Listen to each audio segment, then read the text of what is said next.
दीर्घ दिनर व्यवधान पर पुणी थे चर्चार परिसर को आसी भद्रक जिला चांदवाली तहसिल अधीनस्थ जलेश्वरपुर विवादीय 595 नंबर प्लॉट पुणी थे चांदवाली तहसिलदार एवं नालगुंडा राजस्व निरीक्षक नारे अभियोग आनिले जलेश्वरपुर रमाकांत भोल।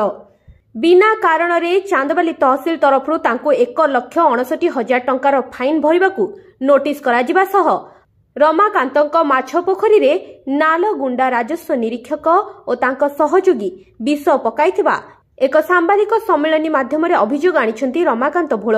एमितिकी पोखरी रे विष पकाई माछ मारी देथिबा नै बांसडा थाना रे नालगुंडा आरआई नाम रे गत 5 तारिख रे रमाकांत स्त्री प्रगति भोल लिखित अभियोग करिसंती।